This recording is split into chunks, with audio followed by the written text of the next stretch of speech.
trying to wrap up, talking about the rest of ancient India. I'll kind of get up to the Mauryan Empire, but I'll kind of briefly for a few minutes talk about the Gupta Empire, which was like around right afterwards. I guess I'll mention that one while I'm at it a little bit as well. So from last class, lecture-wise, I had talked about the the rise of ancient India, which is based in the Indus-Ganges basins.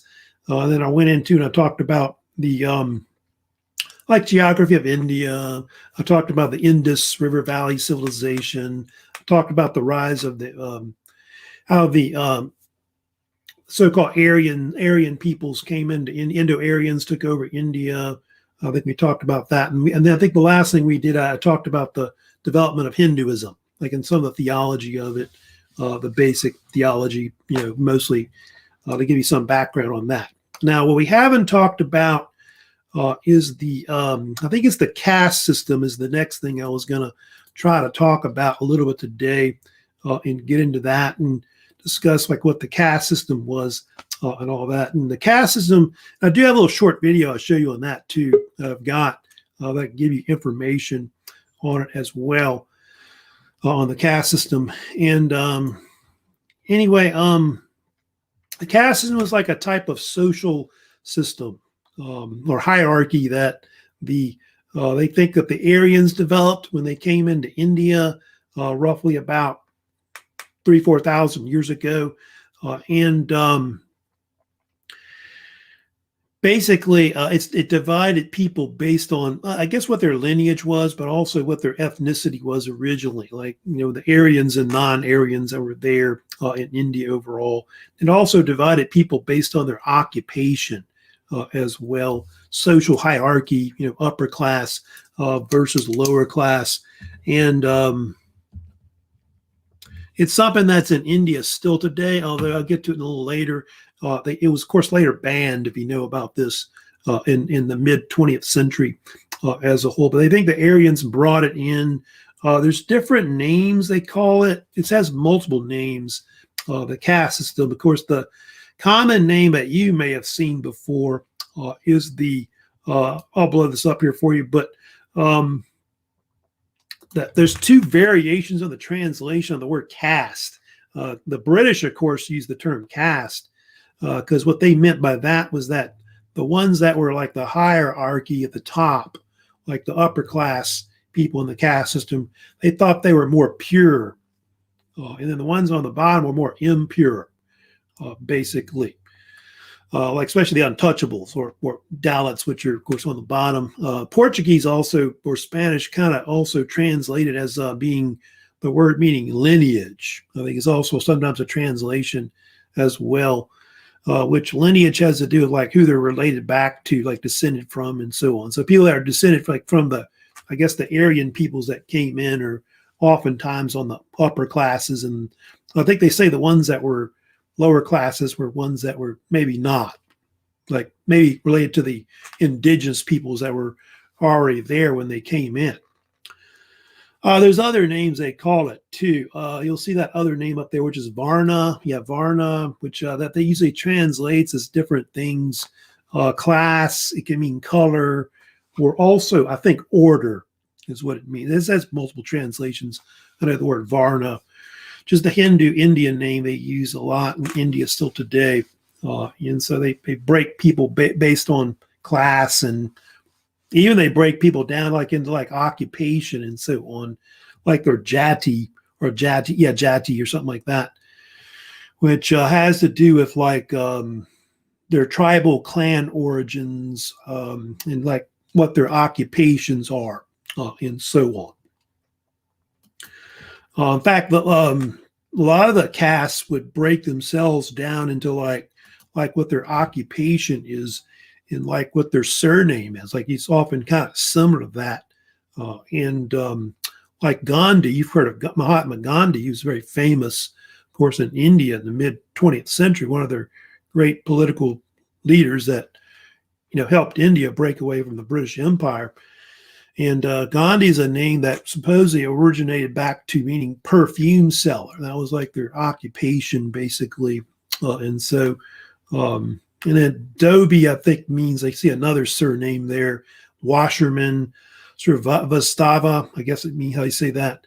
Srivastava, military scribe. So a lot of their names is some kind of indication of their, occupation and, what tribe or clan, they're in the caste system and all that.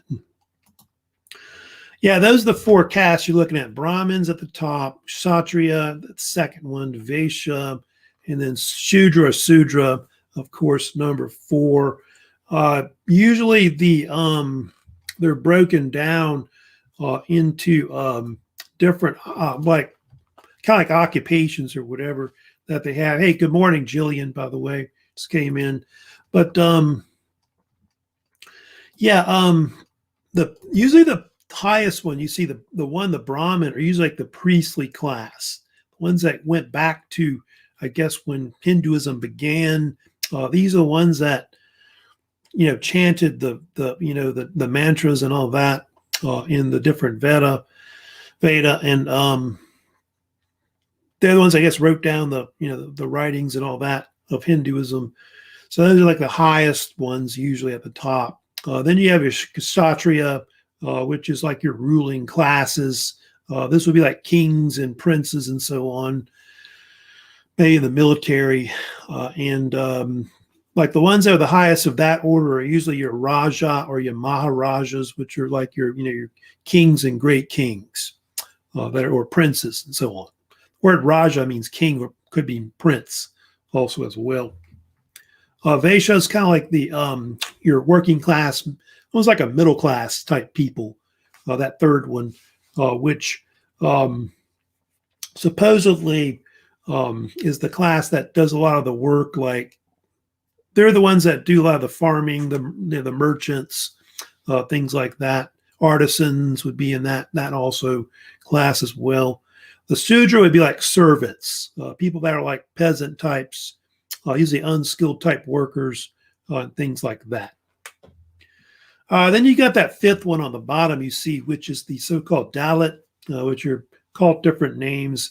Dalit or outcasts is the common name that they're used. And they're often nicknamed the untouchables. They're considered basically outside the caste. It's like a fifth caste, but it's considered outside the caste system. And they're usually ostracized as being untouchability and being very impure. And they usually make up about close to 16% of the population of India today. Is considered a Dalit. There's a debate about how they're related, to that fifth caste, like how they came about, because I think the idea of this came out like over 2,000 years ago or so, and some believe that they're related to some of the indigenous peoples that were there originally in India. Also, others that were had broke from Hinduism, such as Buddhists, Sikhs. And other religions, Muslims, Jains, even Christians, and so on, were kind of grouped into that as well. People that were, outside of the Brahmanistic religion, and so they got included in there. Of course, as you know, the caste system has been banned. Like the bulk of India's constitution banned it in 1950. It's been banned for a long time.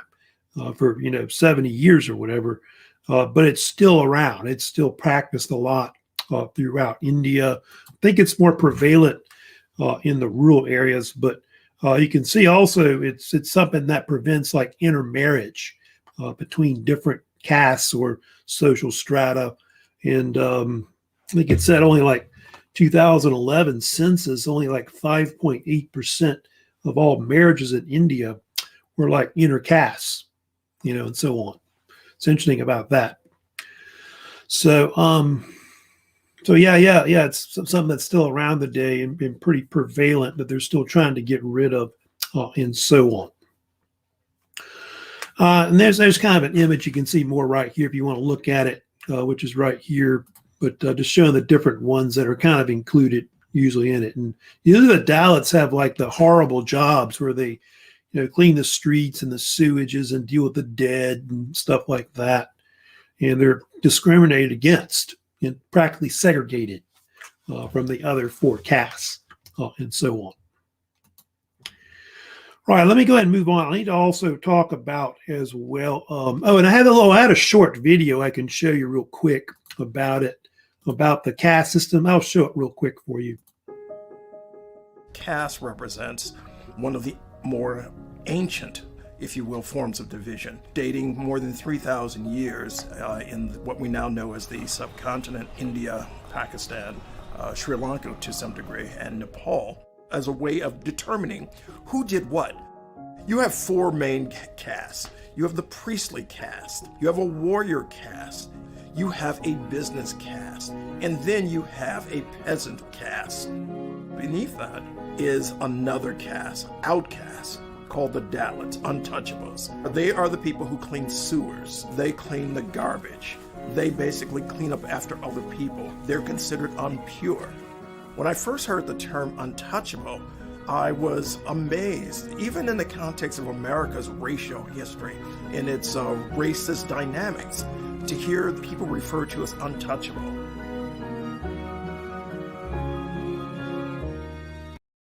A little short little video there, just kind of showing you that again. Oh, Devontae, if you're trying to come in, I think you're having trouble. You need to have your mic and camera working. So anyway, so yeah, I'm going to continue also talking about the different gods that they also have in Hinduism as well. There's of course, Hinduism has a lot of different gods that they have overall, and I think they usually refer to it as being called the Brahmanistic Triad. That's one of the nicknames that they usually dub it. They also use the term Trimurti as well, which means the three forms or three manifestations of Brahman. And they think all their gods are kind of manifestations of Brahman overall. And but those are the three main ones that are very famous: Brahma, Vishnu, and Shiva overall. I'll talk about Brahma first. Here you see in that image right there, Brahma is not as popular of a god as he used to be. It's kind of declined in popularity overall. And Brahma is the god that supposedly, as the manifestation of Brahman, created everything, created all knowledge, created all living things, and so on. And anyway, he's usually represented with four heads, which the four heads, I think, represent, sometimes the different castes and things like that as a whole. And usually each of these gods in Hinduism has some kind of mount or vehicle that they ride around in Hindu mythology. Like Brahma rides around on a swan god. I think its name is Hamsa, if you want. Not you have to know that. And he, of course, has a wife I'll get to later in consort, who's known as Saraswati. You see there on the bottom, it's underlined.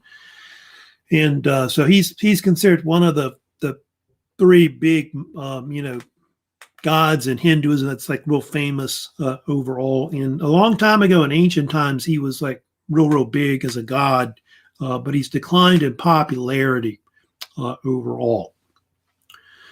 The other god, of course, and he's the guy that supposedly gave the Hindus the Veda, those scriptures we talked about in Hinduism that, of course, are very vital to the theology of Hinduism. Of course, Vishnu, the other one. Vishnu is considered to be the most popular god in Hinduism, the greatest god overall. He's the preserver, the Vishnu preserver. They also call him Vishnu the maintainer. As well. Very popular in northern India. And the reason why he's so popular is because of the fact that there's a lot of incarnations of Vishnu that have existed, like Krishna and Rama. And so it's believed that Vishnu at one point visited the earth in human form. These they call it an incarnation or avatar, which Krishna and Rama are just, incarnations or avatars of Vishnu. He does have a vehicle too. He flies around this falcon god named Garuda. He and his wife Lakshmi, and so those two are also very, very popular. And then you have also Siva or Shiva. He's the destroyer aspect in Hinduism, the supreme god that destroys things, or I guess ends life in general, and is part of the cycle of samsara and so on. He's probably the second most popular god behind Vishnu overall. His river is his actual hair is supposedly associated with the Ganges or Ganga River in India. That's why people go bathe in it, because it's believed to be sacred and associated with the god Shiva overall. And you'll notice over his right shoulder, there's this bull, which is the bull god Nandi. And Nandi is like Shiva's mount that he rides around on. And that's part of why Hindus don't eat meat, is that bull is often associated with, like, the god Shiva, I guess. He has different consorts. I know Kali is one consort they talk about, but also I think the one that's more famous associated in Hindu mythology is the goddess Shakti, which is a very popular goddess in Hinduism. You've also got your supreme goddesses that they have too. There's a lot of those, but the ones that are the most famous ones are Saraswati, who's the consort of Brahma. You got Lakshmi, who's the consort of Vishnu, and then Shakti, who some people think is Kali as well, who's the consort of Shiva as well. So you got those that you have.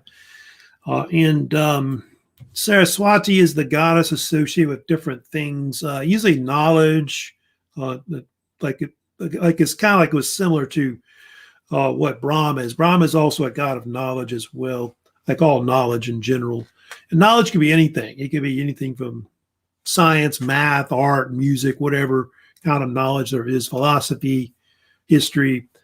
So any kind of knowledge she's often associated with. Usually she's seen with like stringed instruments, which is like kind of like a sitar she's holding right there. And so, like I said, she's the wife of Brahma, the Hindu god. You'll often see swastikas. I kind of threw that in there with that slide, but swastikas are often seen with Hinduism, also in Buddhism and Jainism, those types of Eastern religions.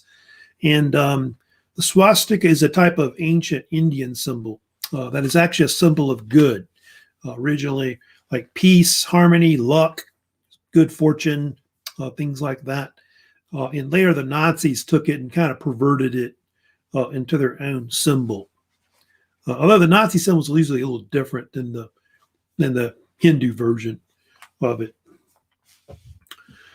Oh yeah, the other supreme goddesses they have too. I've got of course the goddess Lakshmi as well. She's often associated with things like wealth, prosperity, fortune.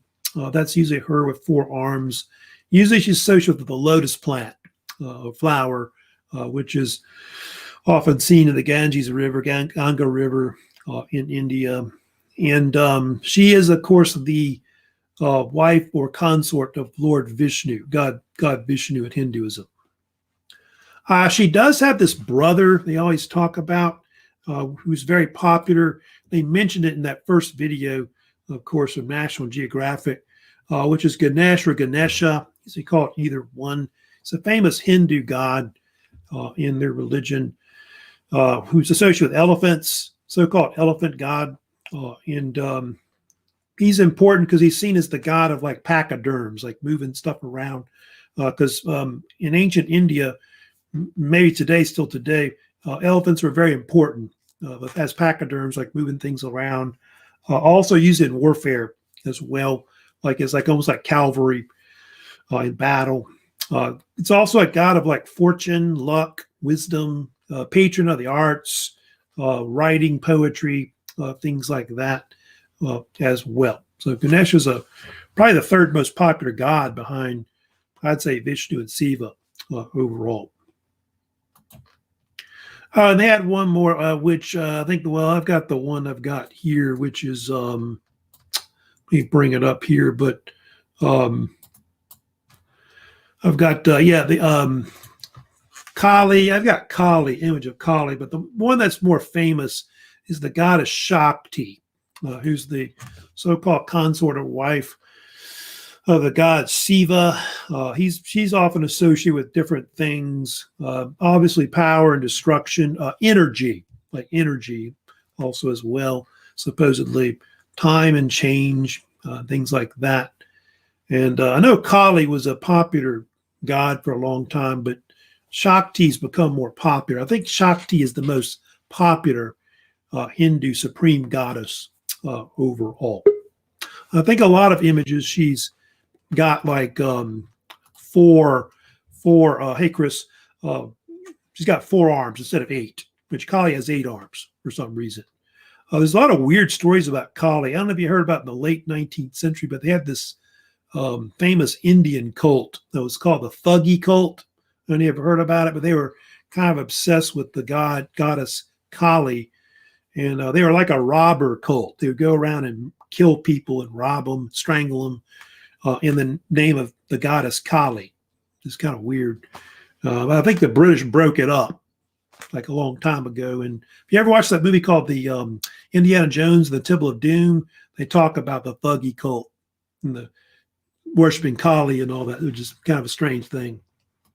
But hey, yeah, hey, do they use, Devante's asking a question about elephants. Do they use elephants in war? I don't think so. And no, elephants are, I think they're pretty much, elephants went out of date up to the time of maybe Alexander the Great and all that. They started kind of declining the use of it in antiquity, pretty much. So no, I don't, they use them probably still around to move stuff heavy here and there, but not anymore warfare. They got tanks in India now. All that anyway. Let me go ahead and move on next. I need to talk about a little bit about Buddhism as well. Yeah, Buddha, who he was, the enlightened one, who's very important. So I'll talk about Buddhism, and then I'll get into Jainism. Then I'll talk also a little bit about some of the empires that were, of course, in India as well. Now, Buddhism started about 2,500 years ago. So Buddha, the famous founder of Buddhism, lived about somewhere between the 6th and the 5th centuries. That's about the time period about when he lived overall. His real name was not Buddha. It's a nickname meaning the enlightened one, which a lot of his students called him later. They called him actually Siddhartha Gautama is one of the names. He has a lot of names, actually. Siddhartha Gautama. I think there's Shakyamuni Buddha, I think is another name. They call him all kinds of names. But Siddhartha Gautama is one of his names, they called him. And he was believed to be some kind of prince, Indian prince, that lived up in the northern part of India of some type. You can see the dates. So born about 563, died about 483 BC. So between the 6th and 5th centuries, it's about when he lived. More or less. Buddhism is like an offshoot religion that broke away from, Hinduism over time. And what the Buddhists were trying to do is they were trying to find some kind of shortcut, if you want to say, to end reincarnation and reach samsara. But the Buddhists called it later, they call it nirvana or nibbana is the term they use, where your soul is liberated from the cycle of reincarnation or samsara over time. And supposedly Buddha, you study about him, he was going to be a king in India, as they believe anyway. And I think what happened was he was going through his city or something, and he saw like, I think 4 people that were supposedly 4 different people that he saw. He saw one person that was terribly sick. He saw another man that was old and dying. And he saw a third man that was dead. And then he saw a 4th man who was like a monk. And so what he decided, he wanted to be a monk, basically, and live like a life of a holy man. And he wanted to find the secret to ending reincarnation, like what it was. And so he left his family. He was going to be a king, you know, and all this. And so he left. I think he was like 29 years old, I believe. And supposedly, like, it took him like 6 years to figure out how to end reincarnation. That's what they claim. At the age of like 35, I think it is when it was. So that's what Buddha tried. He sought to basically escape the whole cycle of reincarnation, rebirth, that was, you know, traditional in Hinduism at the time, overall. What Buddhists traditionally do to try to do this, Buddha taught that they thought was that if you live more of a spiritual life through moderation, like between the two extremes, which are the two extremes would be like self-indulgence versus self-mortification, what they call the middle path or middle way to living your life, that would lead to your, what they call nirvana, where your soul would be liberated.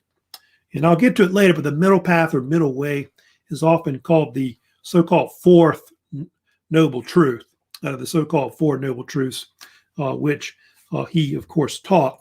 Oh, by the way, what's the difference between the two paths of moderation? Well, you've got two extremes. You've got self-indulgence, which that could be anything from, you know, excessive punishment, pain. So it could be like extreme fasting, you know, and just, you know, withstanding from anything that might be pleasurable, or it can be anything from eating something like hardly eating anything, withstanding from, you know, sex, no types of, you know, alcohol or anything, just total abstention, whatever, would be that version. Versus self. Actually, I got that reversed, by the way. It's self mortification. I notice that's a typo with that. That's got it backwards for some reason. Self mortification should be that first one, is what it should be. Self mortification would be excessive punishment and pain, and then the other one should be self. I saw that. Self indulgence is the other one. But I saw that. Fix that for you, but that's what it is. Actually, I'm sorry. Self indulgence would be excessive gratification. So that would be basically where you try to get any kind of material things. Your whole life is about, you know, getting power, money, sex, you know, drugs, whatever it is. That's your whole life. Totally the opposite, you know, would be what that is. So Buddha basically wants people to live their life where it's some kind of middle path or mean between those two extremes overall. So between those two paths. They call it different names: central path, middle way, middle path. It's got all kinds of names. Of course, the Sanskritic name is Magga, M-A-G-G-A, Magga. And they have what they call the four noble truths. These, of course, are the main teachings of Buddha, which supposedly teach basically Buddhists like what causes, you know, people to be reincarnated, being reborn, samsara, and also how to end it, how to end reincarnation, reach nirvana, so that you don't, you know, get reborn again, and so on. I'll go through the four real quick. I don't think I have those on there, but the first one is the first noble truth is usually in Sanskrit, it's dukkha, which means suffering. And so the belief is that everything in life is suffering because basically people are living the same thing every day. You get up every morning and do the same thing over and over again. That's the thing about mundane life, is basically everyday routine, the same thing every day. And so people become unsatisfied about life in general, unhappy, you know, and things like that. Two, Buddha says that the second noble truth is samudaya, which means different things. Arising, I think, is usually translates as meaning in Sanskrit. He says the cause of suffering is due to people, like their whole life is about getting desires, physical needs, whatever they are. People seek pleasure that cannot last. So he says that part of why people get reborn and, you know, reincarnated over and over again is because they're constantly trying to get these desires, material things. Their whole life is about that. And so they end up, reincarnated again. Nirodha, that was the hardest one to really define. It could mean different things. Cessation or removal would be what the translation of the third noble truth in Sanskrit, what it means. It's where one renounces attachments to desires, physical needs. So your whole life isn't about that, trying to obsess about that. And so one has to kind of release attachment to those desires, like water under the bridge. This could be done through meditation, yoga, prayer, not thinking about bad things or trying to forget about bad memories and things like that. So your whole life is not about physical needs, desires, in general, and so on. Then the fourth one, maga, I think maga, they say it, which means in Sanskrit path. Of course, they're talking about the so-called different names, middle path, middle way, or they also call it the Noble Eightfold Path. So I think the longer name that they also call as well. And these are basically 8 practices that Buddhists must follow to reach, nirvana, which these are just simple dharma, these 8 dharma that you have to basically live your life a certain way, which I've got there. Right view, right resolve, or right intention if you want, right speech, right conduct, right livelihood, right effort, right mindfulness, right meditation. And they usually break them down like usually right view and intention or resolve are usually put in what they call wisdom, like the kind of knowledge you've learned over the years. But this could be like not just that, but it could be like right view could be like your actions, like how you live your life, because actions result in the consequences. Things you do can affect your life later or what happens to you if you get reincarnated or not. Intention could be anything from ascetic things where you're trying to live more of an ascetic life. So more intention. Ethical conduct, that would be right speech, action, livelihood. So speech could be like no abusive speech, no lying to people or lying about things, stuff like that. Action could be like your conduct in life, not just how you treat yourself, but treat others. No sexual misconduct, things like that. Livelihood could be no harm to others, and things like that. No killing, etc. Concentration would be like usually right effort, right mindfulness, right concentration. That has to do with different things. Like right effort could be things like doing good things, good deeds, not thinking bad thoughts, doing bad deeds. Mindfulness could be like about memory and things like that. Concentration could be about meditation, prayer, yoga, stuff like that. So obviously they use different methods. I know meditation, prayer, and yoga are big things that are, in Buddhism today, more or less. I do have a map showing like Buddhism because it's spread over time. And of course, there's the Eightfold Path, by the way, you're looking at. But, by the way, the Eightfold Path is usually represented with what they call the Dharma Chakra or what they call the Dharma Wheel. There's usually 8 spokes on it. And each spoke represents those 8 Dharma we're talking about. Those right things you have to follow, right practices, more or less, which Dharma Chakra is the Sanskrit word for wheel of Dharma, Dharma wheel. And you'll see it like in, Buddhist temples and so on a lot today, still today. But Buddhism itself, like I said, it wasn't that popular in India. That's the weird thing about Buddhism. It started in India, like northern India, I think, they believe, like up in this area, like Nepal and northern India is about where it started.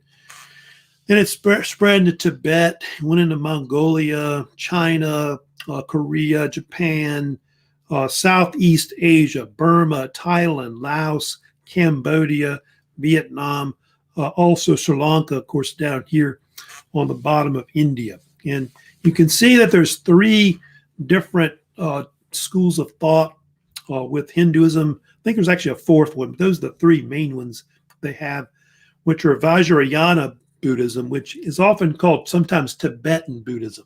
That's the one that's often associated with the Dalai Lama, you've heard about, of course. Mahayana Buddhism is popular in China, Korea, Japan, and also in Vietnam.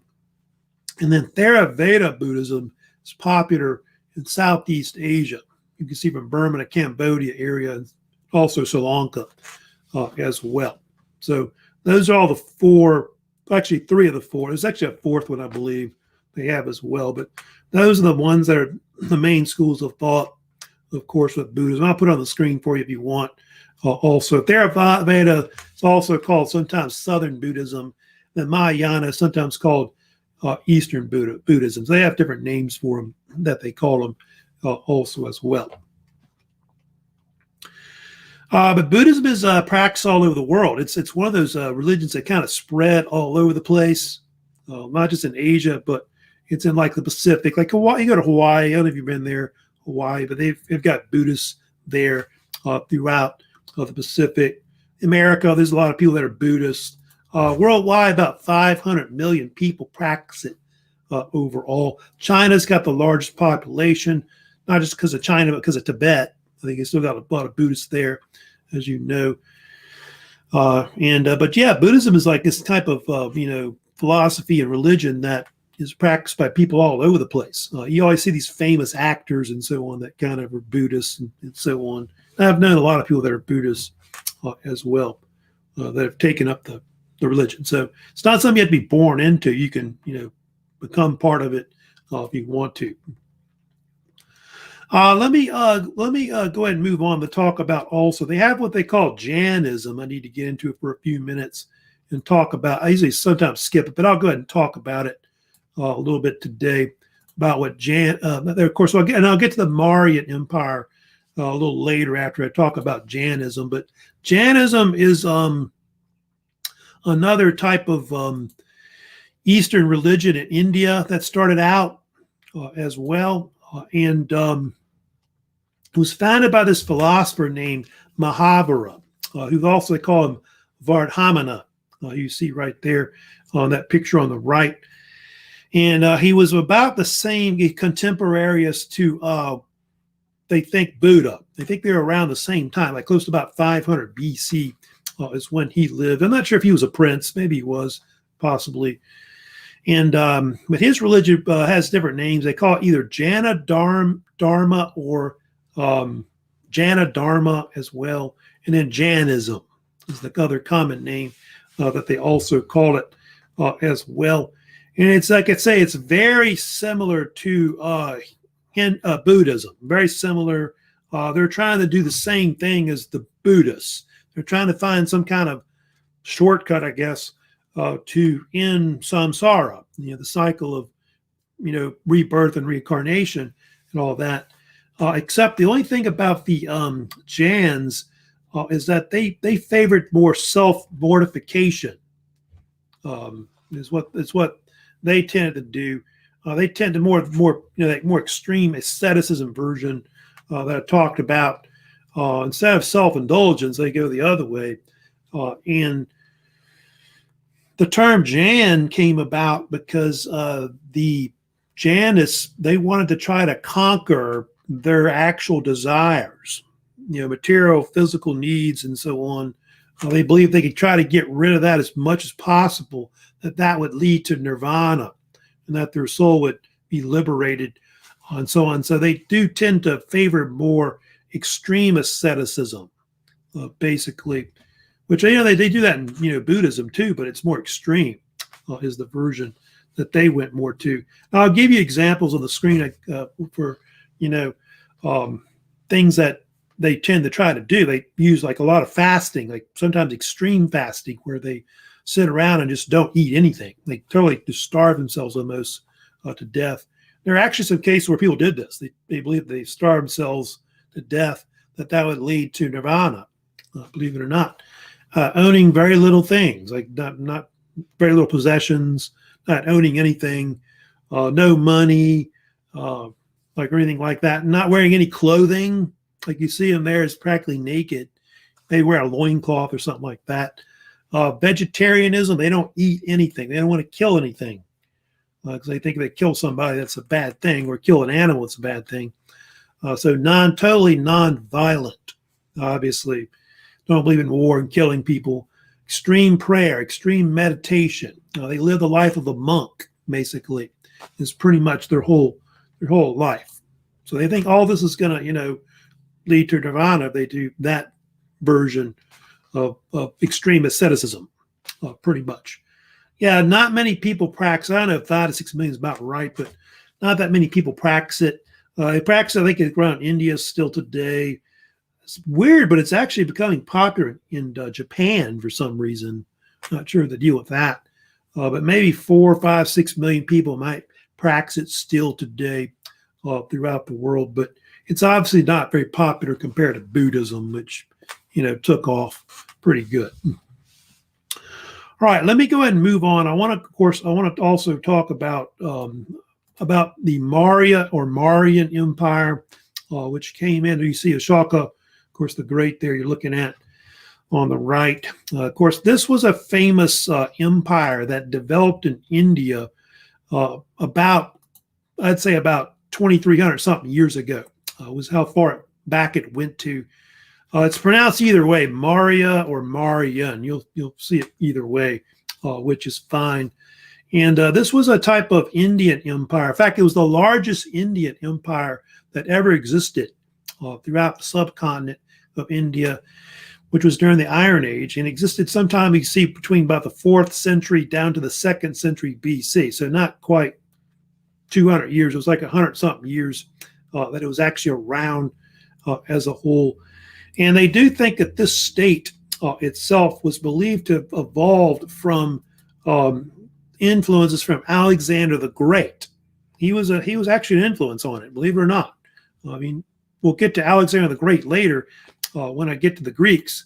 But Alexander at the time had conquered part of like Western India, like the part of like Pakistan, I think in northern India, had been taken over by him by the 320s BC. And Alexander formed this huge empire, which stretched from India all the way to like Egypt and Turkey and Greece. So it was a real large empire. And but it collapsed, if you know about this, because Alexander died young, I think 32 years old. And so they think that after the empire broke up, that the Indians basically formed their own state out of part of that territory, which I think include like Afghanistan, Pakistan, part of India, or the areas that eventually became this state, the so-called Mauryan state or Mauryan Empire. Did have a founder. The founder was Chandragupta Maurya, or Chandragupta for short. And so he founded the state, they think, sometime after the death of Alexander the Great. Not sure if he knew Alexander, possibly may have known him or heard of him. But he's the one that created the actual empire. And then he also created the dynasty. So then the dynasty was named after his family name, Maurya. And so people say Maurya or Mauryan Empire as a whole. This empire was originally based, I think, around western central India, but over time it eventually starts pushing more eastward. And it'll be centered mostly in eastern India into what is the Ganges River basin. Yeah, the Ganges River. But you can see it included Afghanistan, Pakistan, northern India, and then at one point it did include also Bangladesh in it as well. So a huge area that the state was around. Here's a picture of like the empire when it was at its peak later that's really under King Ashoka, of course, later. But the empire will eventually stretch from Afghanistan to Bangladesh and then down into the Deccan Plateau. Is where it'll be. So it's quite a huge area, more than the landmass of the subcontinent today. I did have a capital they always talk about, which is it's called different names, but the common name they usually call it is Pataliputra, which is located on the Ganges River Valley, or Ganga River, and it's near a city, or at least the ruins of that city or capital. It's near a city called Patna, which is in eastern India, closer to Bangladesh. And a lot of capitals of India have been there. Like Pataliputra was the capital of a lot of different states. Mauryan Empire, the Gupta Empire that came later, and all that. And so most of their empire, a lot of the empires like that one and others, were all based in the Ganges River Basin and not the Indus one. I don't have him on the screen, but Chandragupta did have a son named Bindusara, who ruled as king for, I think, roughly about 20-something years. It's not known much about him, but they do know that a lot of the early kings of India were not Hindus or Buddhists. That's something that's quite shocking. They were Jains. Yeah, they were Jainists, believe it or not. And they think, in fact, I think all the first three rulers were all Jainists, they think. And anyway, there's a story that Bindusara, they think, may have starved himself to death, basically, which I talked about, and that's how he died. So just kind of a legend, the story about it, but I don't know if that's really true about that. Then, of course, Ashoka, of course, the great, of course, one of the greatest rulers in Indian history, the third Mauryan ruler that they have, basically the grandson of the founder, Chandragupta. And he reigned in the mid-3rd century. He's probably one of their longest reigning rulers they have. And he's the peak ruler, the greatest ruler overall, because under his reign, they think that the empire kind of peaks in size, more or less, close to about maybe 250 or so.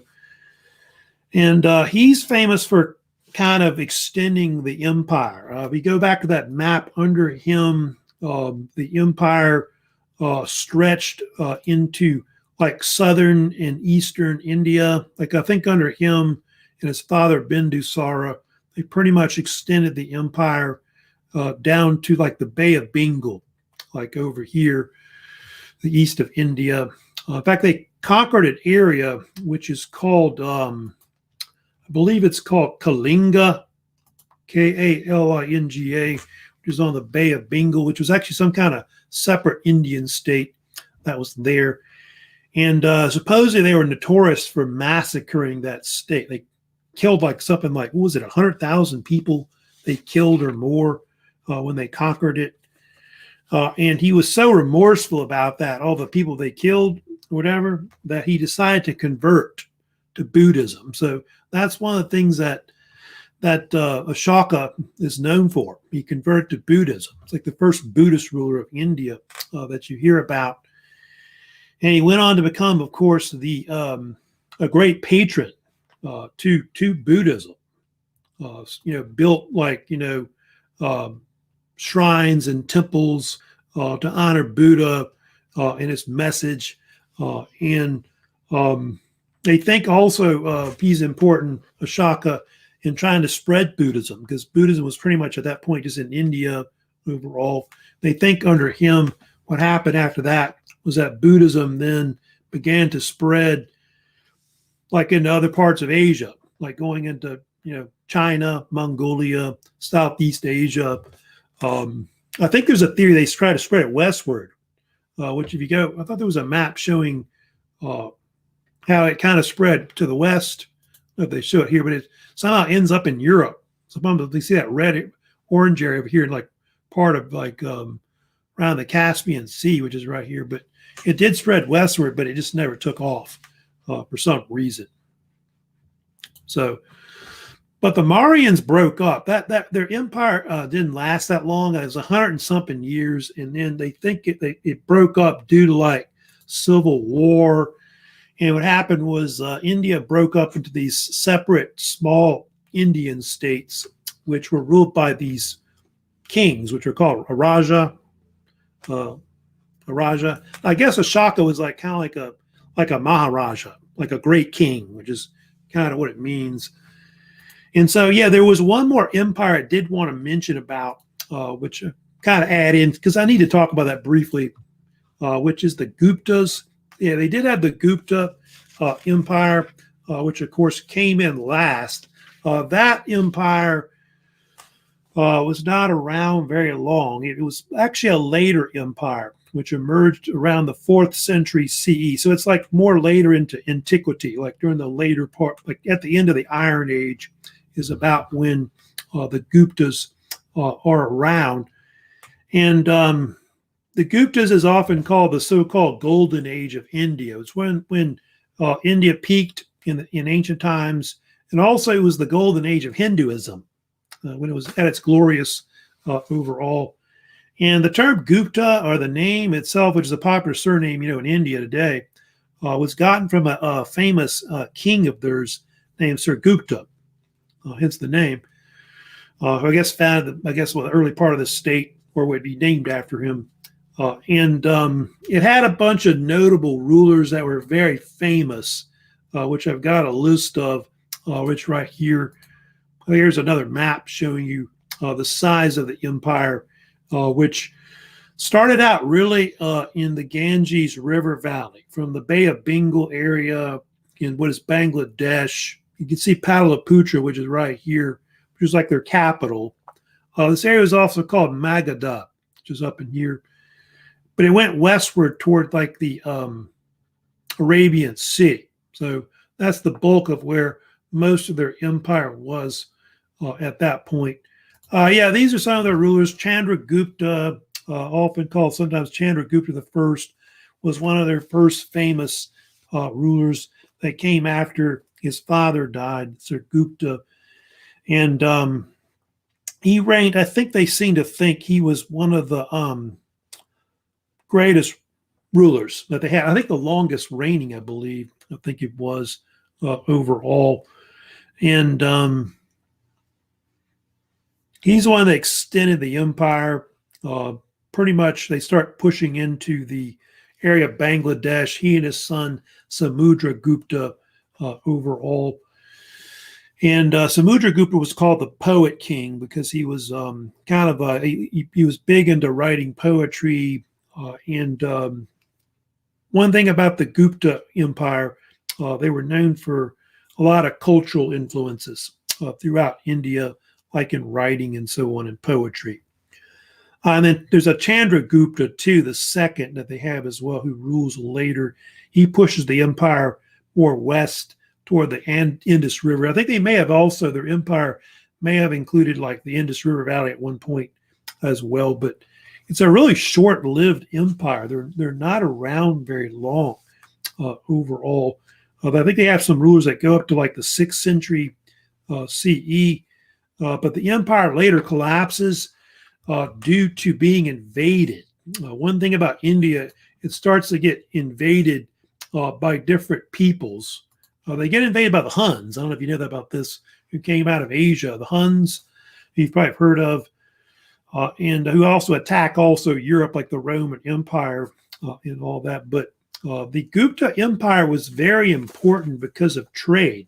One thing about India starts to be kind of a link in the Silk Road, which runs from, China to India to Persia to Europe, going with which the Han Dynasty in China, I'll talk about later, start and all that. So it was a great period of peace and prosperity that you have in India. But like I said, India gets invaded by a lot of people, like not just the Huns, but you get like Muslims invade later as well. The Mongols invade at one point as well. So all these different peoples that come in that you have. So that's it for pretty much the history of ancient India. I guess there's no questions today that y'all have for me. But I did want to talk about a few announcements before I get started. Don't forget, I do have some assignments that y'all do still have that are still up. That Canvas quiz number 3, of course, that you've got on the Phoenicians, Israelites, and the rise of, the Persian Empire that I talked about from a while back. That's still, of course, up right now. Second vocab, of course, it's, of course, up right now, of course, for y'all to complete later in the semester. And I did send out some emails today about makeups, like any kind of makeup that you may have missed or something like that. I'm not sure about the video quiz, if I'll be able to make up that one or not. I'll see what I can do about that because the link for it's down right now. But I'll see what I can maybe send you the video if you want to watch it. So that's it for today. Later in the week, of course, on Wednesday, I'm going to be, of course, moving on to talk about ancient China. We'll get into like the background of ancient China and the Yellow River Valley civilizations that were there. So that's my upcoming thing that we'll have later. We might have some assignments coming up later. I'm not sure what I'm going to do with India, but we may have a quiz or it might be on the exam later. I'll talk about that later, what I want to do about it. But right now, y'all need to kind of wrap up that Canvas quiz number 3 for now. So y'all take care, and I'll see you later, of course, in the week. So see you Wednesday.